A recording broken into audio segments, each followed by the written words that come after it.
अगर किसी बंदे ने रोज़ा तोड़न की नीयत की थी, उन्हें कहा कि मैं रोज़ा तोड़ देना है, लेकिन उन्हें रोज़ा तोड़िया नहीं,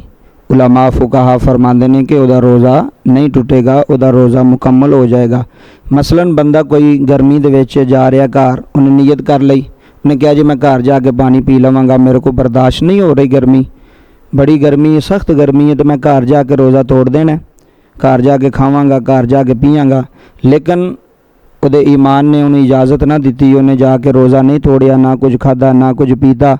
नीयत उन्हें कर ली कि मैं तोड़ लवांगा। उलमा फुकाहा फरमाते हैं अगर उन्हें रोज़ा मुकम्मल कर लिया तो उहदे रोज़े ते कोई फ़र्क नहीं पवेगा, बल्कि उहदा रोज़ा मुकम्मल हो जाएगा, उहदा रोज़ा सही शुमार होगा। अगर जो उन्हें नीयत कर ली सी कि मैं रमज़ान का रोज़ा तोड़ देना, घर जाके पानी, कई बंदे कहते हैं जी मैं यार 12 बजे पानी पी लवांगा, जोहर तो बाद मेरे तक रोज़ा नहीं रहना, लेकिन वो कोशिश करते हैं रोज़ा रह जाता है तो वह रोज़ा पूरा होएगा।